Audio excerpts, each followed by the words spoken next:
سامعین کرام و حاضرین جمعہ، قبل اس کے کہ اپنی موضوع کی وضاحت کروں، عنوان منتخب جو ہوا ہے اس عنوان کو بتانا اور وہ عنوان کیوں قائم کیا گیا ہے، اس بات پر تھوڑا سا دھیان دے کر پھر آگے انشاءاللہ بڑھتے ہیں۔ معاشرے کے لحاظ سے ایک اہم موضوع آپ کے سامنے انشاءاللہ رکھا جائے گا، جس کا عنوان ہے سود کی ہلاکتیں۔ دنیا جہان کو نہ دیکھتے ہوئے اگر ہم صرف اپنے معاشرے کے اندر دقیق نظر کریں، باریک نظر کریں، تو عام طور سے مسلمان مرد حضرات اور مسلمان عورتیں خاص طور سے یہ سودی کاروبار میں پھنسے ہوئے ہیں۔ 100% نہیں کہا جا سکتا، لیکن کئی جگہوں سے یہ خبر اسی قصبے سے آئی ہے کہ کچھ لوگ، کچھ عورتیں خاص طور سے کسی غیر مسلم کے پاس جاتی ہیں جو سود پر پیسہ دیتا ہے اور اس کو لیتی ہیں اور اپنا جو بھی کاروبار کرنا ہے، کپڑے کا یا جو بھی کاروبار ہے کرنا ہے وہ کرتی ہیں۔ جب اصل پیسے سے زیادہ سود بڑھ جاتا ہے تو پھر انہی غیر مسلم کے پاس جا کر رحم کی بھیک مانگتی ہیں اور اس کے بعد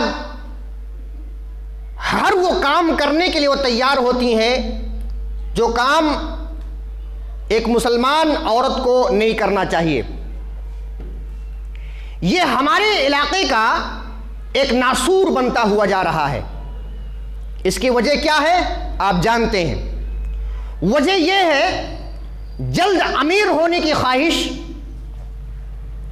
دنیا کی محبت، مال کی محبت، اپنے سے بڑوں کو دیکھنا، اپنے سے کمتر لوگوں کو چھوڑ دینا، یہ 3 وجوہات ہمارے سامنے ہیں۔ اس کی اور کئی وجوہات ہو سکتی ہیں کہ ہم نے کیا کیا، ہم نے یہ سوچا کہ ہمیں دنیا چھوڑ کر نہیں جانا ہے،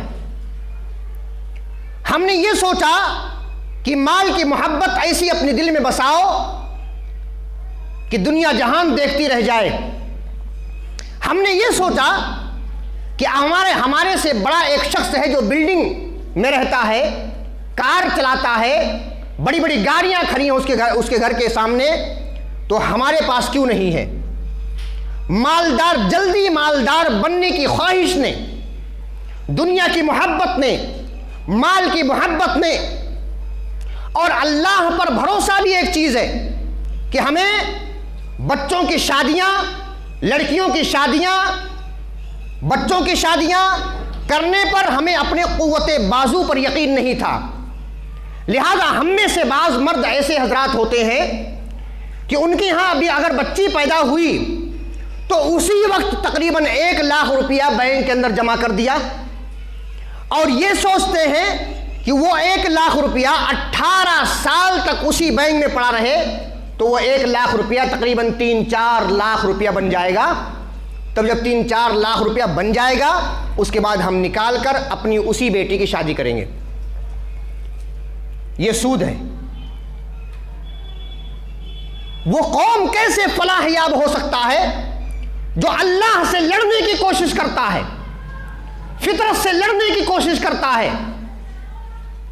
جو اس کی قسمت میں اللہ تبارک و تعالیٰ نے لکھ دیا ہے اس پر راضی نہیں رہتا، اور اس دنیا کی ہوڑ کے اندر، دنیا کی محبت کے اندر، مال کی محبت کے اندر سودی کاروبار کرتا ہے، سود کھاتا بھی ہے، سود کھلاتا بھی ہے، سودی کاروبار پر جو ہے شاہد بھی بنتا ہے، سودی کاروبار پر لکھتا بھی ہے۔ سارے لوگوں کے لیے اللہ تبارک و تعالیٰ نے نبی کریم صلی اللہ علیہ وسلم کی زبانی لعنت فرمائی ہے۔ لہذا آئیے دیکھتے ہیں آج کا جو موضوع ہے، ایک معاشرے کا سلگتا ہوا موضوع ہے، سلگتا ہوا موضوع۔ سب سے پہلا کیا ہے آئیے دیکھتے ہیں، پوائنٹ کے حساب سے دیکھیں گے۔ پہلا پوائنٹ جو اس کا ہے، سود خور اللہ اس کے رسول سے محاربہ کرتا ہے، جنگ کرتا ہے۔ آیت کریمہ ملاحظہ فرمائیں،